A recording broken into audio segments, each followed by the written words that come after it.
안녕하세요. 내부회계관리제도 교육을 진행할 내부회계팀의 해피PB입니다. 오늘 진행할 교육은 화면에 보이는 세 가지 주제 중 신규 입사자를 위한 내부회계관리제도의 이해를 진행할 예정입니다. 내부회계관리제도를 왜 운영해야 하는지, 안 할 수는 없는지 등을 살펴보기 위해 내부회계관리제도와 관련한 근거 법령, 주식회사 등 외부감사에 관한 법률 제8조, 내부회계관리제도의 운영 등을 살펴보겠습니다.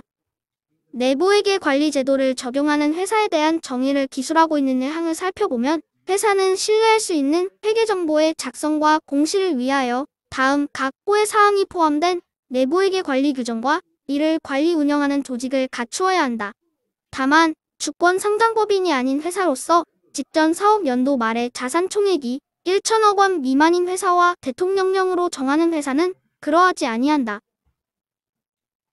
즉 비상장사 중 직전 사업연도 말에 자산총액이 1천억 원 미만인 회사와 대통령령으로 정하는 회사, 페이퍼 컴퍼니를 제외한 모든 회사가 내부회계관리제도 적용 대상입니다. 이 항의 내용을 간단히 요약하면 분식회계하지 말라는 내용입니다.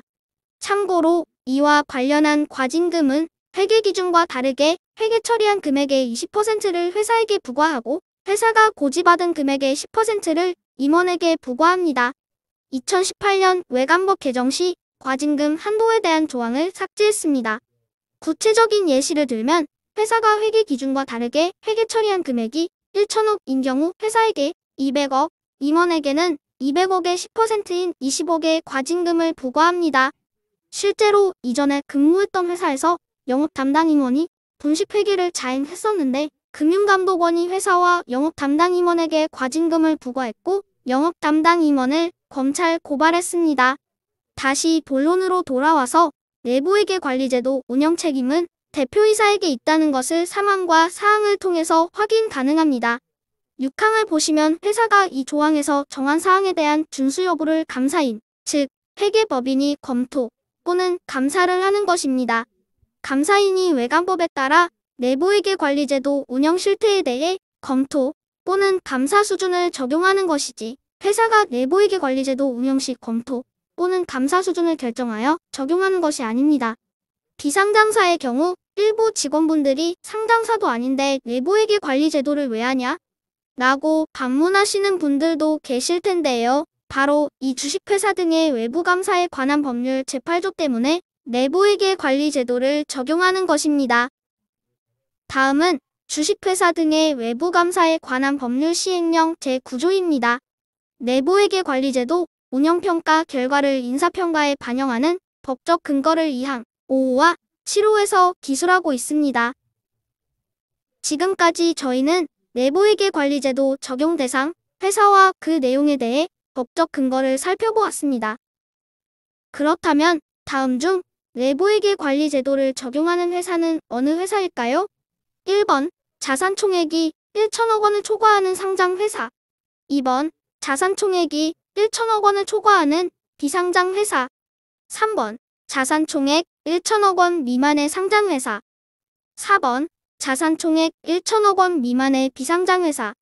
5번 자산총액이 1천억 원을 초과하는 페이퍼 컴퍼니. 10초가량 시간을 드릴 테니 한번 고민해보세요.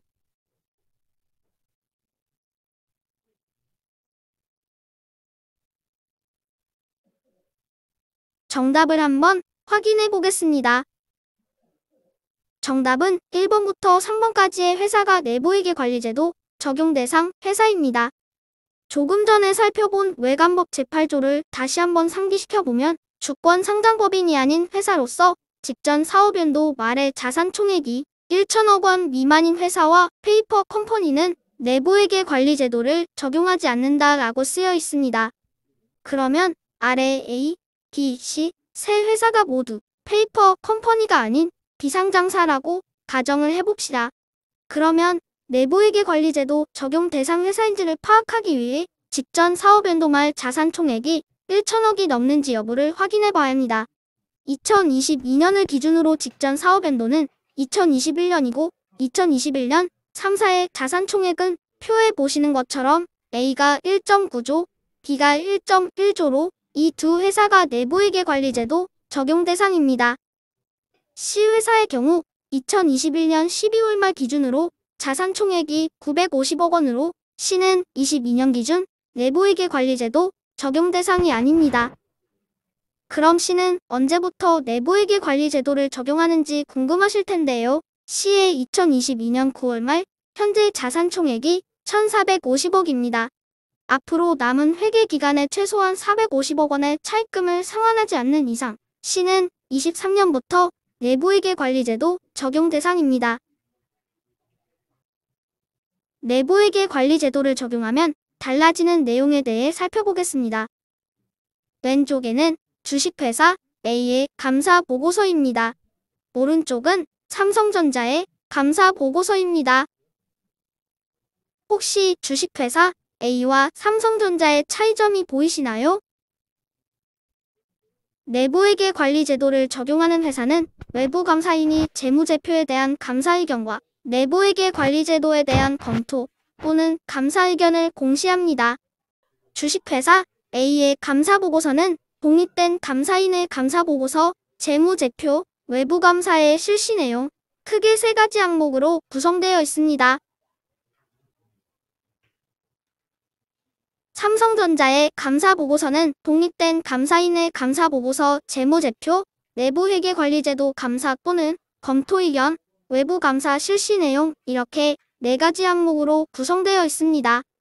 내부회계관리제도 감사 또는 검토 의견이 추가된 것인데요. 이것은 회사가 작성한 내부회계관리제도 운영실태 보고서를 외부감사인이 감사 또는 검토 후 의견을 공시하는 것입니다. 삼성전자가 작성한 내부회계관리제도 운영실태 보고서를 살펴보겠습니다. 삼성전자의 내부회계관리자 및 대표이사이시고요. 이분들께서 삼성전자의 주주, 이사회 및 감사위원회를 대상으로 보고하는 보고서입니다. 그러면 지금까지 설명드린 내부회계관리제도를 운영하지 않으면 어떻게 되는지 살펴보도록 하겠습니다. 지난 9월 금융감독원에서 내부회계관리제도 관련 법규 위반 점검 결과 및 유의사항이란 보도자료를 발간했습니다. 2019년과 2020년의 점검 결과 전체 58개의 회사가 내부회계관리제도를 위반했고 그중 비상당사가 51개였다라는 내용입니다. 위반 시 가해지는 제재 조치입니다. 위반 유형별로 살펴보면 내부회계 미구축, 내부회계 미보고, 검토의견 미표명이 있으며 각 연도별로 내부회계 미구축 위반 건수가 가장 많다는 것을 알 수 있습니다. 비상장사의 경우 관리 인력이 부족하고 그분들이 법규 미숙지로 인하여 내부회계관리제도 적용 대상인지를 몰랐던 것 같습니다. 위반한 회사에 대한 과태료 부과 내용입니다. 대표자 및 감사에게 과태료 부과한 내용입니다. 지금까지 내부회계관리제도에 대한 근거법령을 바탕으로 내부회계관리제도를 적용해야 하는 대상 회사 및 위반 시 제재 사항에 대해 살펴보았습니다. 지금부터는 내부회계관리제도에 대한 일반적인 내용을 살펴보도록 하겠습니다. 3.1회계법인에서 작성한 교육 자료인데 내부회계관리제도에 대한 전반적인 내용을 짜임새 있게 잘 작성한 자료입니다.